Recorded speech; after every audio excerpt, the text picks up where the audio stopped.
Everyone missed this. 2 days after Suzuka, while the world was watching race results, Red Bull stayed behind and quietly ran the first real test of the 2027 Pirelli tires. No cameras. No headlines. No Max Verstappen. And that's exactly why this matters. Because what they did during that test could give them a head start before the new era of Formula One even begins. We're talking about tire data that can define grip, strategy, and race outcomes before a single car lines up on the grid. And if one team understands that before everyone else, the championship might already be decided. But here's the part that changes everything. The driver who should have been there wasn't. And once you understand why, this stops looking like a normal test and starts looking like something much bigger. Subscribe now, because what Red Bull did in Suzuka might reshape Formula One before anyone sees it coming. What makes this even more uncomfortable is how perfectly everything aligned for Red Bull. Because this wasn't just a random test added to the calendar. This was a replacement. Originally, Pirelli planned these sessions in Bahrain and Jeddah. Different tracks, different temperatures, completely different conditions. But those sessions were cancelled. And suddenly, Suzuka became the new testing ground. A circuit that, by coincidence, had just been resurfaced. Fresh asphalt, lower degradation, more controlled wear. Exactly the kind of surface that allows engineers to isolate behavior with much higher precision.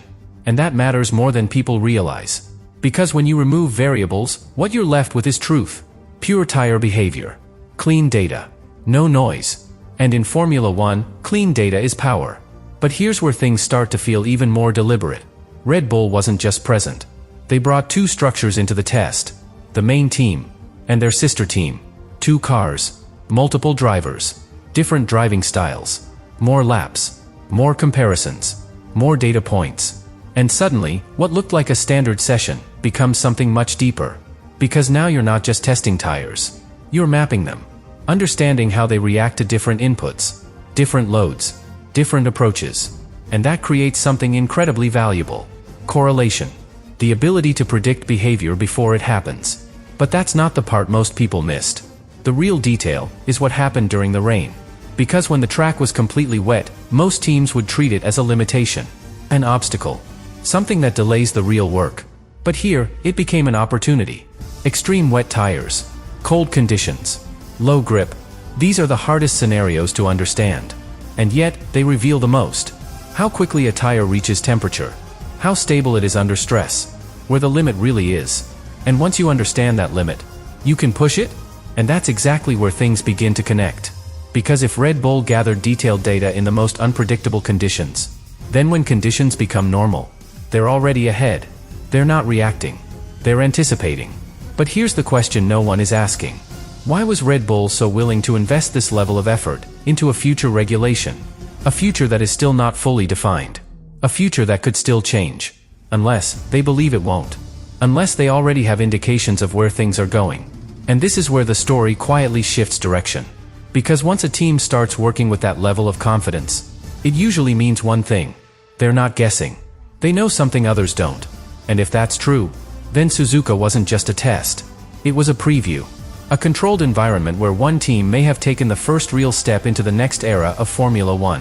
But to understand why that matters even more, you need to look at the one person who wasn't there. Because his absence might explain everything. And that's where everything starts to feel intentional.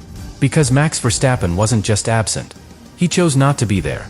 At the exact moment Red Bull was helping shape the future of Formula One tires, their most important driver was in Germany.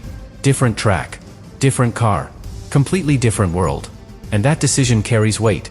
Because this wasn't a minor test. This was one of the most important development sessions leading into 2027. The kind of session where elite driver feedback can change direction. Fine details. Edge limits. Confidence under pressure. That's what a driver like Verstappen brings. And yet, none of that was used. Instead, Red Bull moved forward without him. Which forces a very uncomfortable question. Did they not need him, or did they not want him involved? Because those are two very different scenarios. If they didn't need him, it means the test was less about driver feeling, and more about raw data collection. Cold numbers. Engineering metrics. Behavior patterns. Things that don't require instinct, but calculation. But if they didn't want him involved, then we're looking at something much deeper. Because Verstappen has been increasingly critical of the current direction of Formula One. The cars. The handling. The complexity. even questioning whether it's still worth it. Those aren't small comments. They're signals. And when a driver starts disconnecting emotionally from the sport, the team feels it. They see it. They plan around it. Now connect that to Suzuka. A future-focused test. A long-term project. A moment where the foundation of 2027 begins to take shape. And your lead driver is not part of it. That's not just absence. That's separation. Because while Red Bull was investing in what comes next, Verstappen was exploring something else entirely. Something simpler. More raw. More enjoyable. And this is where the story quietly becomes bigger than tires. Because now we're not just talking about development. We're talking about direction. One path focused on long-term dominance. The other, questioning whether to stay at all. And when those two paths start to diverge, teams make decisions. Strategic decisions. Decisions that aren't announced. Decisions that only become visible much later. But there's one more layer. One that connects everything.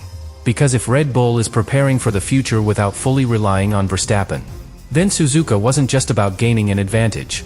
It was about reducing dependency. And in Formula One, that changes everything. Because once a team proves it can operate, develop, and evolve without its star driver, the balance of power inside that team shifts. Quietly. But permanently. And if that shift has already begun, then what happened at Suzuka is not just important. It's the first visible sign of a transformation that could redefine Red Bull, before anyone outside the team even realizes it. And this is where the story stops being about Red Bull, and starts becoming about control. Because in modern Formula One, there is one element that decides everything. Not the engine. Not the aerodynamics. Not even the driver. The tires. They define grip. They define strategy. They define when you attack, and when you survive. And most importantly, they define who understands the race, before it even begins. Now think about what Suzuka really offered. New asphalt. Stable conditions. Back-to-back testing after a real race weekend. Multiple cars. Dozens of laps in both wet and dry scenarios. That combination is almost never available. And when it is, teams don't just collect data. They decode behavior. They build models. They simulate the future. Because once you understand how a tire behaves across temperature, load, and degradation, you can predict everything else. Race pace, undercuts, overcuts, pit windows, even how a car will feel before the driver says a word. And if Red Bull reached that level of understanding earlier than anyone else, then what they gained in Suzuka isn't temporary. It's structural. It becomes part of how they design the next car, how they manage races, how they make decisions under pressure. And that's where the real advantage lives. Not in speed, but in certainty. Because while other teams are reacting during a race, trying to understand what the tires are doing, Red Bull could already know. Lap after lap, corner after corner. And that changes the entire game. But here's the part that almost no one is talking about. Because all of this depends on one assumption. That every team will eventually reach the same understanding. That the data will balance out. That the advantage disappears over time. But what if it doesn't? What if Suzuka gave Red Bull something that cannot be replicated?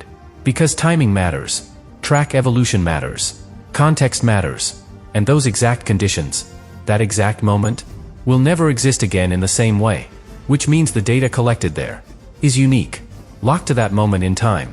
And if Red Bull extracted deeper insights from it, then they're not just ahead, they're differently informed. And in Formula One, being differently informed is more dangerous than being faster. Because it means you're playing a different game. While everyone else thinks they're competing on the same level, you're already operating with answers they don't even know exist. But now, everything leads to one final realization. Because if Red Bull used Suzuka to position themselves for 2027, if Verstappen is mentally stepping away from the sport, if the team is already adapting to a future without depending entirely on him, then this isn't just preparation. It's transition. A silent shift from one era to the next. And Suzuka was the first moment where that shift became real. Not visible. Not confirmed. But real. Because the biggest changes in Formula One never happen in front of cameras. They happen quietly. In tests. In data. In decisions no one fully understands, until it's too late. And by the time the rest of the grid realizes what Red Bull may have unlocked, the advantage won't be coming. It will already be there. And yet, even after everything we've uncovered, there's still one piece missing. Because none of this explains the most dangerous part of the entire situation. Not the data. Not the timing. Not even Verstappen's absence. It's what happens next. Because development like this doesn't stay isolated. It spreads, quietly, into simulations, into design choices, into decisions that won't be visible for months. And this is where Suzuka becomes something much bigger than a test. It becomes a starting point, a reference that engineers will go back to again and again. Every time they question tire behavior, every time they adjust suspension, every time they try to unlock performance. And if those reference points are slightly different from reality for other teams, then everything built on top of them will also be different. Subtly, but critically. Because in Formula One, you don't need a massive advantage. You need a consistent one. A few tenths, better degradation, more predictable grip. That's enough to control a race. Now imagine that advantage being baked into the car from the very beginning. Not added later. Not discovered mid-season. But designed into its foundation. That's what early understanding allows. And that's why Suzuka matters so much. Because while other teams will begin their 2027 development reacting to data, Red Bull may begin with answers. And that flips the entire development curve. But here's where it gets even more unsettling. Because if this advantage is real, it won't show immediately. The first races might look normal, close, competitive, nothing unusual. And that's exactly what makes it dangerous. Because the gap won't appear suddenly. It will grow, slowly, race by race, upgrade by upgrade, until one day, people start asking the same question they've asked before. How did they get so far ahead? And by then, the answer will be buried in moments like Suzuka. Moments that seemed insignificant at the time, but were actually decisive. And now, everything comes back to Verstappen. Because if Red Bull is building a future advantage, and their star driver is questioning whether he even wants to be part of that future, then we're looking at two timelines moving in opposite directions. One accelerating forward, the other pulling away. And at some point, those timelines collide. Because a team cannot fully commit to a future if its most important piece is uncertain. So they prepare, they adapt, they reduce risk, and sometimes they move on before anyone notices. And if that process has already started, then Suzuka wasn't just about gaining knowledge. It was about securing independence, the ability to move forward, no matter what happens next. And that leads to the final question, the one that changes how you see everything we've talked about. Was Red Bull simply helping develop the future of Formula One? Or were they making sure they control it? Because if it's the second, then what happened at Suzuka is not just important. It's the moment where the balance of power may have quietly shifted, before a single person realized it was even happening.